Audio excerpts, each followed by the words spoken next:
America আৰু ইৰাণৰ শান্তি আলোচনা অব্যাহত আছে। 60 দিনৰ যুদ্ধবিৰতিৰ সময়ছোৱাত যিসমূহ চৰ্ত পূৰণৰ প্ৰতিশ্ৰুতি প্ৰদান কৰা হৈছে 14 দফীয়া দাবী, সেই দাবীসমূহ কেনেদৰে কাৰ্যকৰী কৰা হ'ব সেই সন্দৰ্ভত আলোচনা চলি থকাৰ মাজতে আকৌ খৰ্গহস্ত হৈছে ইজৰাইলৰ প্ৰধানমন্ত্ৰী বেঞ্জামিন নেতানেহুৱে সাৱধানবাণী শুনাইছে ইৰাণক। এই সাৱধানবাণী এনেধৰণৰ যে প্ৰয়োজনত পুনৰ ইৰাণত প্ৰৱেশ কৰি আক্ৰমণ চলাব ইজৰাইলে। ইয়াৰ পূৰ্বে দুবাৰকৈ ইৰাণত প্ৰৱেশ কৰা নজিৰ আছে ইজৰাইলৰ। তৃতীয়বাৰো ইৰাণত প্ৰৱেশ কৰিবলৈ কোনো ধৰণৰ কুণ্ঠাবোধ নকৰিব। ইৰাণত প্ৰৱেশ কৰিবলৈ পিছ হুহুকি নাহিব ইজৰাইল। প্ৰয়োজনত ইৰাণত সোমাই পুনৰ আক্ৰমণৰ হুংকাৰ প্ৰদান কৰিলে, সাৱধানবাণী শুনালে বেঞ্জামিন নেতানেহুৱে।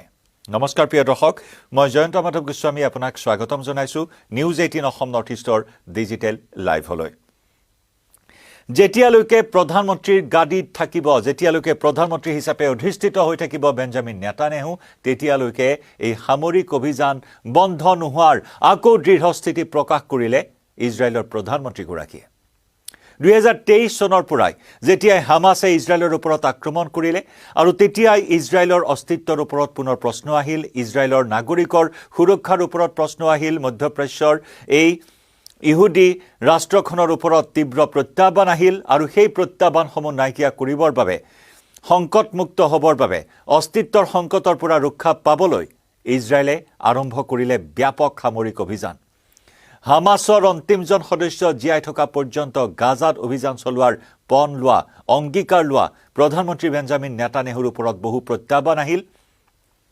হিজবুল্লাৰ পৰা আক্ৰমণ, হুথিৰ বাহিনীৰ পৰা আক্ৰমণ, ইৰাণৰ মদতপুষ্ট, ইৰাণৰ সমৰ্থনপুষ্ট কুখ্যাত সন্ত্ৰাসবাদী সংগঠনসমূহে এফালৰ পৰা ইজৰাইলৰ ওপৰত আক্ৰমণ আৰু সেই আক্ৰমণ প্ৰতিৰোধ কৰিবৰ বাবে, সেই আক্ৰমণ প্ৰতিহত কৰিবৰ বাবে বদ্ধপৰিকৰ বেঞ্জামিন নেতানেহু। বেঞ্জামিন নেতানেহুৰ এটাই আশংকা যে ইৰাণে পাৰমাণৱিক অস্ত্ৰ তৈয়াৰ কৰিব। যদিও বা আমেৰিকা আৰু ইৰাণৰ মাজৰ এই চুক্তি আগবাঢ়িছে, শান্তি চুক্তি, ঐতিহাসিক শান্তি চুক্তিত স্বাক্ষৰ কৰা হৈছে। 60 দিনীয়া এই যুদ্ধবিৰতিৰ সময়ছোৱাত এই চৰ্তসমূহ কেনেদৰে পূৰণ হ'ব, কেনেদৰে কাৰ্যকৰী কৰা হ'ব সেই সন্দৰ্ভত প্ৰথমলানি আলোচনা জেনেভাত সম্পন্ন হৈছে। দ্বিতীয়লানি আলোচনাত অৱশ্যে কিছু বাধা আহি পৰিছে। ইৰাণৰ প্ৰতিনিধি কাটাৰত গৈও এই দ্বিতীয়লানি আলোচনাত অংশগ্ৰহণ নকৰিলে, তাত কিছু খৰ্গহস্ত হ'ল ইৰাণৰ প্ৰতিনিধি। ইৰাণে পুনৰ আমেৰিকাক সকিয়নি প্ৰদান কৰিলে। এই সকিয়নি প্ৰদান কৰিলে যে ইৰাণ যুদ্ধৰ বাবে প্ৰস্তুত। যদি আমেৰিকাই চৰ্তসমূহ পালন নকৰে তেতিয়াহ'লে ইৰাণ পুনৰ যুদ্ধৰ বাবে প্ৰস্তুত। ইৰাণেও নিজৰ স্থিতি এনেদৰে প্ৰকাশ কৰিছে।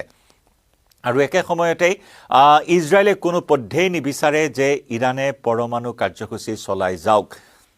যদিও বা শান্তি চুক্তিৰ অন্যতম চৰ্ত হিচাপে আমেৰিকাই কৈছে যে ইৰাণে পাৰমাণৱিক অস্ত্ৰ তৈয়াৰ কৰিব নোৱাৰে, কোনো ক্ষেপণাস্ত্ৰ, কোনো মিছাইল নিৰ্মাণ কৰিব নোৱাৰে, কিন্তু এই ক্ষেত্ৰত ইৰাণে বাৰে বাৰে নিজৰ স্থিতি স্পষ্ট কৰি আহিছে যে এখন সাৰ্বভৌম দেশৰ অধিকাৰ আছে পাৰমাণৱিক অস্ত্ৰ তৈয়াৰ কৰা বা নিজৰ সুৰক্ষাৰ বাবে ক্ষেপণাস্ত্ৰ প্ৰস্তুত কৰাৰ অধিকাৰ আছে এখন সাৰ্বভৌম ৰাষ্ট্ৰৰ। গতিকে এখন ৰাষ্ট্ৰৰ সাৰ্বভৌমৰ বিষয়ৰ ওপৰত আন এখন দেশে মাত মতাৰ অধিকাৰ নাই বুলি ইৰাণে পুনৰ হুংকাৰ প্ৰদান কৰিছে। যদিও বা এই শান্তি চুক্তিৰ প্ৰথমটো পদক্ষেপ হিচাপে হৰমুজৰ পৰা প্ৰত্যাহাৰ উঠাৰ প্ৰয়োজনত ইৰাণত প্ৰৱেশ কৰি হ'লেও ইৰাণৰ ওপৰত আক্ৰমণ চলোৱাৰ এই হুংকাৰ, এই ৰণহুংকাৰ প্ৰদান কৰিলে বেঞ্জামিন নেতানেহুৱে। যেতিয়ালৈকে তেওঁৰ চৰকাৰ থাকিব ইজৰাইলত, যেতিয়ালৈকে তেওঁ প্ৰধানমন্ত্ৰী হৈ থাকিব, ইহুদী নাগৰিকসকলৰ নিৰাপত্তা সুনিশ্চিত কৰাৰ বাবে তেওঁ এই সামৰিক অভিযান কোনো পধ্যেই বন্ধ নকৰাৰ কথা উল্লেখ কৰিলে। বৰং তেওঁ কৈছে যে ইজৰাইল আগতকৈ অধিক শক্তিশালী হৈ উঠিছে, কাৰণ ইজৰাইলৰ যি চোৰাংচোৱা মোছাদ অত্যন্ত শক্তিশালী। ইয়াৰ পূৰ্বেও দুবাৰকৈ ইৰাণত প্ৰৱেশ কৰাৰ কথা দোহাৰিলে বেঞ্জামিন নেতানেহুৱে। ধ্বংসৰ মুখৰ পৰা বাচিবলৈ দুবাৰকৈ ইৰাণত প্ৰৱেশৰ কথা উল্লেখ কৰিলে আৰু সেই মৰ্মে তৃতীয়বাৰলৈ ইৰাণত প্ৰৱেশ কৰাটো ইজৰাইলৰ বাবে কোনো ডাঙৰ কথা নহয়, কাৰণ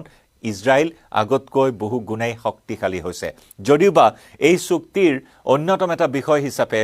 লেবাননৰ পৰা ইজৰাইলৰ সেনা প্ৰত্যাহাৰৰ বিষয়টো কোৱা হৈছে, যুদ্ধবিৰতিৰ কথা কোৱা হৈছে, কিন্তু তেনেস্থলত ইজৰাইলেও নিজৰ স্থিতি প্ৰকাশ কৰিছে যে মাৰ্কিন ৰাষ্ট্ৰপতি ডোনাল্ড ট্ৰাম্পে বাধা প্ৰদান কৰিলে তাক কোনোপধ্যে গ্ৰহণ কৰা নহ'ব। সম্পূৰ্ণৰূপে ট্ৰাম্পৰ সেই বাধাক, ট্ৰাম্পৰ নিৰ্দেশনাক পিঠি দি আওকাণ কৰি ইজৰাইলৰ প্ৰধানমন্ত্ৰী নেতানেহু নিজৰ স্থিতিত অটল যে কোনো পধ্যে দক্ষিণ লেবাননৰ পৰা ইজৰাইলী সেনা প্ৰত্যাহাৰ কৰা নহয় যেতিয়ালৈকে ইজৰাইলৰ ওপৰত হিজবুল্লাৰ ভাবুকি আহিয়ে থাকিব হিজবুল্লাই ভাবুকি প্ৰদান কৰিয়ে থাকিব তেতিয়ালৈকে দক্ষিণ লেবাননৰ পৰা ইজৰাইলে সেনা প্ৰত্যাহাৰ নকৰাৰ স্থিতি প্ৰকাশ কৰিছে আৰু একে সময়তে এই কথাও বেঞ্জামিন নেতানেহুৱে কৈছে যে প্ৰয়োজনত পুনৰ গাজাত অভিযান চলাবলৈ সাজু ইজৰাইল অৰ্থাৎ গাজাৰ পৰা আকৌ আহিব পাৰে ভাবুকি আকৌ আহিব পাৰে প্ৰত্যাহ্বান হামাছৰ যিসমূহ গোট আছিল সেই গোটসমূহ সমূলাঞ্চে উৎখাত কৰাৰ বাবে 2023 চনৰ পৰা অভিযান চলি আছিল গতিকে পুনৰ হামাছৰ বিৰুদ্ধে অভিযান চলাই গাজাত আক্ৰমণ কৰাৰ হুংকাৰ প্ৰদান কৰিলে নেতানেহুৱে আৰু একেদৰে তৃতীয়বাৰলৈ ইৰানৰ ভূমিত প্ৰৱেশ কৰি ইৰানৰ ওপৰত আক্ৰমণ চলোৱাৰ হুংকাৰ প্ৰদান কৰিলে কেৱল মাত্ৰ পাৰমাণৱিক অস্ত্ৰ যদি ইৰানৰ হাতত থাকে তেতিয়াহ'লে ভৱিষ্যত অন্ধকাৰ হৈ পৰিব অস্তিত্বৰ সংকটত ভুগিব লাগিব ইজৰাইল আৰু সেই আশংকাৰ বাবে 2025 বৰ্ষৰ পৰা ইৰানৰ ওপৰত আক্ৰমণ চলি আহিছে আৰু সেই আক্ৰমণৰ প্ৰত্যুত্তৰ দি আহিছে ইৰানেও শেহতীয়াকৈ 28 ফেব্ৰুৱাৰীৰ পৰা চলা যুদ্ধখনত যি বিভীষিকাৰ ৰূপ ধাৰণ কৰিলে যুদ্ধই আমেৰিকা আৰু ইজৰাইলৰ যুটীয়া বাহিনীয়ে যেনেদৰে ইৰানৰ ওপৰত আক্ৰমণ আৰম্ভ কৰিলে আৰু এই আক্ৰমণৰ অন্যতম বিষয়টোৱে আছিল যে সেই পাৰমাণৱিক অস্ত্ৰ ইৰানে নিৰ্মাণ কৰিব নোৱাৰে আৰু হৰমুজৰ ওপৰত আমেৰিকাই অৱৰোধ লগালে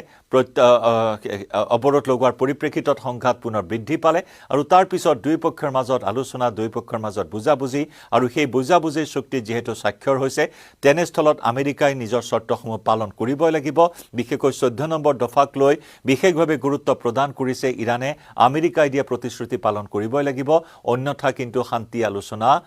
সফল নহব শান্তি আলোচনাত বহাৰ পৰা বিৰত থাকিব ইৰাণ সেই কথা হকিয়াই দিলে কাৰণ কাটাৰত হোৱা দ্বিতীয় লাইনী আলোচনাত প্ৰতিনিধি উপস্থিত থাকিও কিন্তু এই বৈঠকত অংশগ্ৰহণ নকৰি আকৌ এটা বাৰ্তা দিবলৈ প্ৰয়াস কৰিছে আমেৰিকাক যাতে আমেৰিকাই প্ৰতিশ্ৰুতিসমূহ পালন কৰে যাতে পুনৰ যুদ্ধবিৰতি উলংঘন আমেৰিকাৰ ফালৰ পৰা নহয় তেনেকুৱা এটা বাৰ্তা দিয়াৰ বাবে প্ৰতিনিধিয়ে দ্বিতীয় লাইনী আলোচনাত কিন্তু নবহিল যাক লৈ কিছু এই মুহূৰ্তত আশংকা আহিছে যে কিমান সফল হ'ব এই শান্তি আলোচনা বা শান্তি চুক্তি একে সময়তে যদি কোৱা হয় ভাৰতৰ যি স্থিতি যুদ্ধক লৈ ভাৰতে সদায় বিচাৰে যে এনেকুৱা ধৰণৰ সমস্যা কূটনৈতিকভাৱে আলোচনাৰ মাধ্যমেৰে এক দীৰ্ঘকালীন আলোচনা কূটনৈতিক নীতিৰ জৰিয়তে সমাধান কৰা হওক যাতে কোনো ধৰণৰ যুদ্ধৰ পৰিস্থিতি নহওক এটা শান্তিৰ পৰিস্থিতি আহক কাৰণ দীৰ্ঘম্যাদী এটা শান্তি আলোচনাৰ জৰিয়তেহে শান্তি প্ৰস্তুত কৰিব পাৰি শান্তি আনিব পৰা যায় সেই কথাত ভাৰতে বিশ্বাস কৰে শেহতীয়াকৈ ইৰানৰ ৰাষ্ট্ৰপতি মাছুদ পেজেছকিয়ানৰ সৈতে ভাৰতৰ প্ৰধানমন্ত্ৰী নৰেন্দ্ৰ মোদীৰ সৈতে টেলিফোনিক বাৰ্তালাপ হৈছে আৰু এই টেলিফোনিক বাৰ্তালাপতো ভাৰতৰ প্ৰধানমন্ত্ৰীগৰাকীয়ে অনুৰোধ জনাইছে যাতে ভাৰতলৈ আহিবলগীয়া বাণিজ্যিক যিসমূহ জাহাজ সেই জাহাজসমূহৰ চলাচলত কোনো ধৰণৰ বাধা নাথাকে বাধাহীনভাৱে হৰমুজেৰে ভাৰতলৈ আহিব পাৰে বাণিজ্যিক জাহাজসমূহ সেই কথাৰ ওপৰতো গুৰুত্ব দিবলৈ আহ্বান জনাইছে ইৰানৰ ৰাষ্ট্ৰপতি মাছুদ পেজেছকিয়ানক মোদীয়ে গতিকে সেই ফোনালাপ বা টেলিফোনিক বাৰ্তালাপ যথেষ্ট গুৰুত্বপূৰ্ণ হিচাপেও বিবেচিত হৈছে মুঠৰ ওপৰত মধ্যপ্ৰাচ্যত হৰমুজ মুকলি হোৱাৰ লগে লগে বিশ্বৰ অৰ্থনীতিলৈ এটা স্থবিৰতা আহিছে যদিও এতিয়াও কিন্তু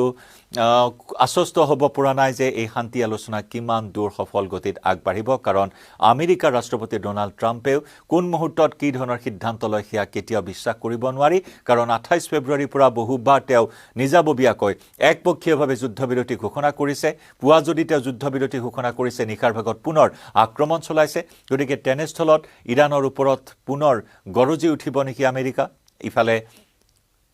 ইজৰাইলৰ প্ৰধানমন্ত্ৰী বেঞ্জামিন নেতানেহুৰ হুংকাৰ যে প্ৰয়োজনত আকৌ ইৰানত প্ৰৱেশ কৰি ইৰানত সোমাই আক্ৰমণৰ হুংকাৰ বেঞ্জামিন নেতানেহুৰ জনাই যাম প্ৰতিটো আপডেট লাইভৰ পৰা এই মুহূৰ্তত বিদায় লৈছো নমস্কাৰ